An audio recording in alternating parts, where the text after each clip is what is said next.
By the way, these italics here indicating some technical issues. Smart object services, or binding programs, or do-it-yourself deployment. I think for the people from the UB Summit, I think the do-it-yourself deployment is one of the key issues. For furniture, in Japan, we like to purchase some of the furniture from European companies, right? IKEA.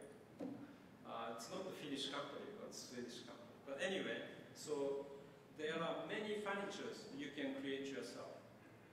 However, for the ubiquitous services, do-it-yourself is not quite yet. How about privacy? How about personal behavior modeling, monitoring, and alert model? As I said, there are many elderly persons living alone in Japan. So this is a very serious problem. We created this video for Ubiquitous 206, and while we collaborate with people from University of Karlsruhe, this is the new part, their toy. We really enjoy using this. I don't think you can sell the orange with a sensor like this yet, but we put everything there. And then one of the tedious things, someone told me that we usually have 5,000 items in a Japanese house. And if you imagine, if you attach the 5,000 sensors to your household, you are, nightmare. How we can do a binding program, If you look at the MAC address, and then you have to say, this orange is this FFF7, and so on. That's tough. So we created, he's here actually, Dr. Yonezawa. He's a graduate from our lab. He created the spot and snap. Basically, we use a special camera with the light. Okay, these are the web camera. And then when you want do a binding between the sensor and object, we shoot the picture of object. At the same time, we keep the beam so that your light sensor goes hard, and then you know which sensor has a higher beam values. So then we capture into a cyberspace as a photo, still photo. Okay? And then this is one example he did as a do-it-yourself UCare service. Let's see the video.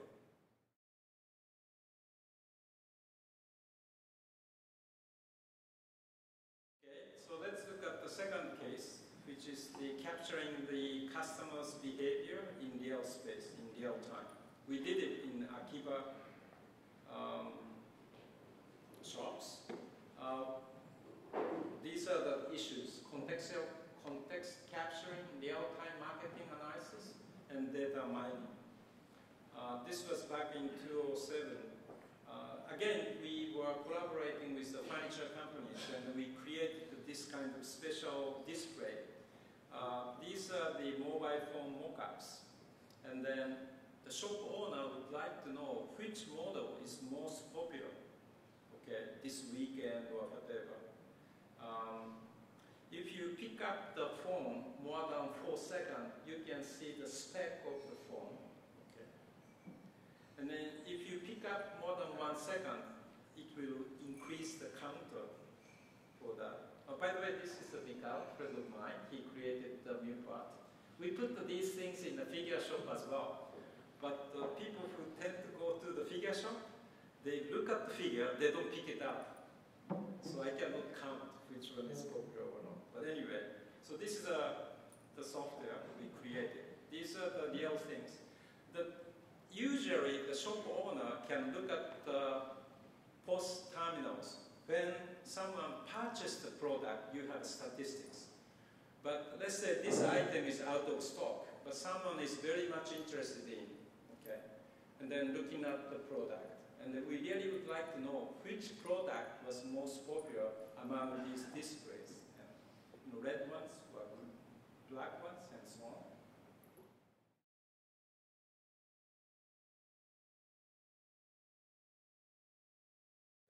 on. We tested 2 days in November, just for 2 days, we have 4 million, roughly 4 million records, 243 megabytes of data. You have to find out which model is most popular and so on. You see the antenna here, but during this workshop here in Helsinki, I'm lucky to see the new version. It's called Akiba mode. This one doesn't have a cable here anymore. So these are the antenna portion. It's very tiny, and we really like it. Okay. Okay. Second one is third one. Sorry, is the visualization of city, park, and campus with the sensor node. This is more like a citizens' awareness, real-time sensing, posting, visualization, and SNS. So we did it this one back in 2005. There was a special ceremony for City Park, Shinjuku City Park. We tried to visualize how our city park is important for the people living in Shinjuku. We compare the temperature in a very busy section of Shinjuku called the Kabukicho area and the park. So you can compare the temperature change. So this city park, Shinjuku City Park, protecting the heating phenomenon in our city. Okay. So we put the 150 mu part, 10x bridge in the park, and then we hung like this. Lucky enough, no one was stealing these sensors. So we put the 2D QR code so that you can bring your mobile phone and you can actually capture the current temperature or history of temperature and so on. You can look at it like this in the internet. We didn't lose the sensors, except Chrome attacked the sensors. So this we didn't expect. Okay. We did very similar things with the new sensor. It's called Eco Mode in our campus, and 15 sensor poles. These are my staff, just digging a hole and making sensors like that. And then we put the sensors output into the Twitter, so you can follow our sensors on the Twitter space. Okay. There's another one called the dynamic adaptation of services. This area, by the way, is a huge research opportunities. Real-time software migration, localization, authentication, dynamic adaptation of services. These are the hotspot, very tiny smart space. When the customer approaching to a service spot, so we measure the proximity. These pins are location sensors, and then he carried tiny location sensor by himself. These are using ultrasound, by the way. And this is the, well, we cannot see so much, but this is the services. And then when he approached to this spot, it generated. When he moved to the right-hand side, it followed him. Okay, like that.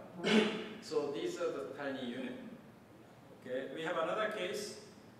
This is the tiny smart space. He was using a video phone without using a camera. This very old iPad doesn't have a camera there. Once he coming to this service spot, it can migrate into the smart furniture there. There's a camera there. And then his session was migrated into this larger screen. And then the other guy can see his face now. But again, we didn't do real-time authentication. See, we were testing the basic fundamental things, but this again. And once he exit from that spot, the exact service going back to the tiny PDA there. Okay, so now let's look at the third segment. What would be the challenges?